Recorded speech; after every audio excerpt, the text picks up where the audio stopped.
Hey guys, AntVenom here, and welcome back to another Minecraft video. And today we're going to be answering the age-old question that you guys have probably only been curious about for the past couple of seconds, and that is what happens if you are playing Minecraft and you completely run out of disk space, like 100%. Now specifically, this is being done on a flash drive that had a bunch of garbage data loaded onto it, to the point where before loading up the last Minecraft world I was going to load up, which is this one, there was only about 1 megabyte of space left on the drive. So that allows the world to load up without the game actually crashing, because if I try and create a brand new world now, the game itself will crash. So yeah, but I can still load up this world that exists right here. Now this idea originally was not thought up by me, it was thought up by a user on Reddit, so if you want to check out his original findings, feel free to do that in the description below. But what I'm going to be showing you guys here is what happens, and then I'm going to be showing you guys how exactly you can do this for yourselves, or at least explaining it, you know, because it's not actually that difficult.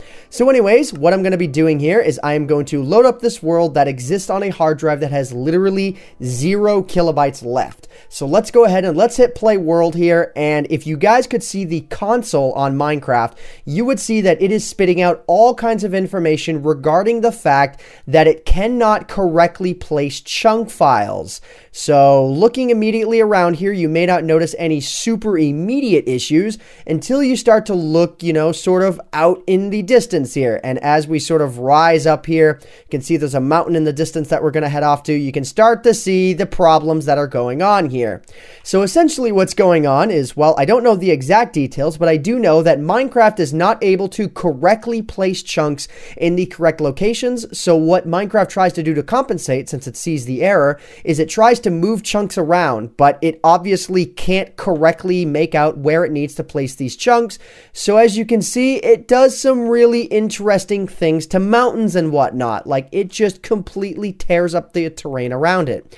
Now, it won't actually tear up any brand new terrain that generates like immediately as you're generating it, at least not from what I've seen. This mostly happens when you remain within your sort of immediate chunk boundaries. And yeah, you can kind of see this is like part of the mountain that was over there. This happens with terrain that attempted to save, sort of only half saved, but didn't quite save correctly. So it'll happen more and more and more the more times you reload your world within your spawn chunk. And something that's actually worth noting is I'm going to exit out of the game directly next to this sort of pillar of water here, and I am going to reload the world. You don't actually have to exit out of the game completely.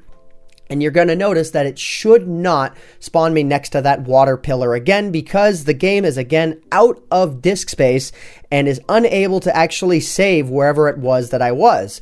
But if I continuously do this, you're going to notice that the world is going to get progressively more and more and more messed up. So what I'm going to do is I'm going to just continuously save and quit out of the game here, and we're going to see just how messed up this world can get.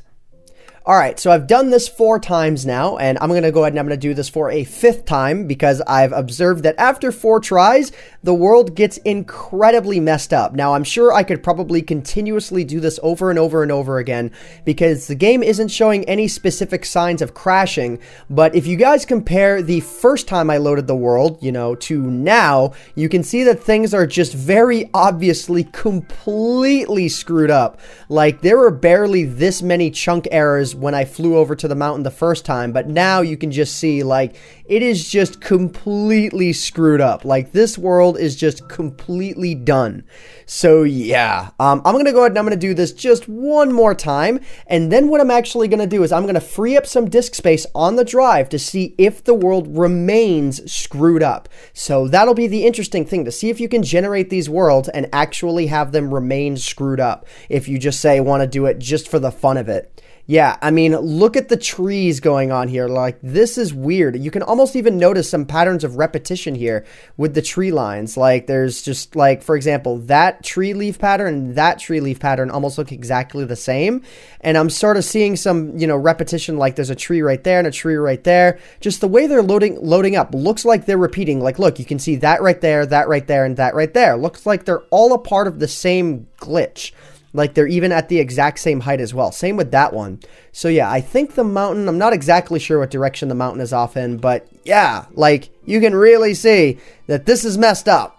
So yeah, we're gonna go ahead and we're gonna free up some memory, about 20 or 30 megabytes or so, just enough so that the world can generate properly, and see if this glitch continues to happen. Alright, so now there are 35 megabytes available on this disk, and that should be enough to cause the world to load up properly. So what I'm going to do is I'm going to load up the world itself here. The console is still complaining about all kinds of chunk errors that are occurring. Like you can see, it's just still progressively getting a little bit worse. And if I look at the amount of disk space that's left on the drive still, it's at 33.4 megabytes. So the drive does have enough to continue writing data, to this world. And if I continuously fly out in one direction, you should start to notice that the world will start to look a little bit more like normal. So as you can see, it definitely is glitched out, but the further and further I fly, the more and more normal the world should get. And that's exactly what we're observing here as we continue to fly out in this direction here. This looks just more like a typical jungle biome now. So the effects that occur in the world will in fact stick if you decide to, pass the world off to someone else or just load up the world like normal on a hard drive that has enough disk space to actually load.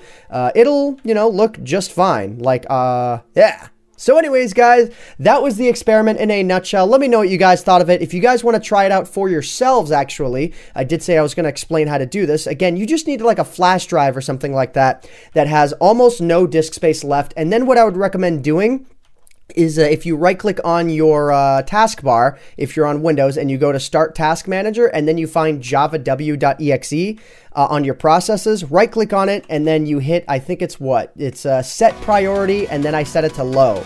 And I'm not sure if that specifically helps at all, but in my case, it did a little bit. So, yeah.